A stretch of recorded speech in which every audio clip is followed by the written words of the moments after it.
So let's talk about tips on filling out the application form. Number one, if you're using a Mac, don't use Safari. It's not compatible. Don't waste your time.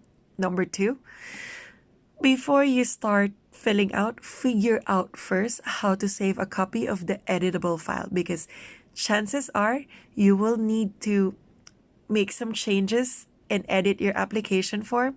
So it's best that you have a saved copy or an editable file saved. That way you don't have to start from scratch each time. Number three, most of us Filipinos have middle names. However, there is no space for that in the application form. They have a space for birth name. And it will say if you have other names upon your birth, this includes your middle name. So put it there. This is something I learned on my fourth application. Before that, I didn't know because they never told me. Number four, date format. In Germany, the date format is day, month, and year. This is very important because you need to put in your passport's expiration date. If you make a mistake on this, it could mean having your application rejected. Number five, there is a space for national ID. Leave it blank, we don't have one. Number six, your intended day of stay. This is a little tricky if you're... Okay, so number six, your intended dates of stay. This is a little tricky if you are applying for a tourist visa because you need to provide paid hotel bookings.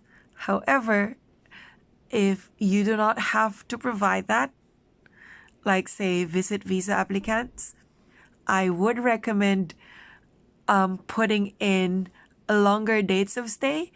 That way, when you go and book your plane ticket after you get your visa approved, you actually have more space to choose in terms of booking your flight. Because changing the dates of your flight date could mean 200, 300, 400, 500 euro cheaper for your flight. So that's the best tip I can give you. Number seven is your entry permit for the final destination. Not everyone needs this. Only if you're passing through Schengen state or if you actually plan on proceeding to another country after you visit Schengen region or Schengen area. Number eight is reference. This is very important for those applying for visit visa. So you need to provide the person's details. So you need to ask for their details and you need to be accurate. If you can, get a copy of their ID. And yeah, that's the tips that I can give you in terms of filling out your application form.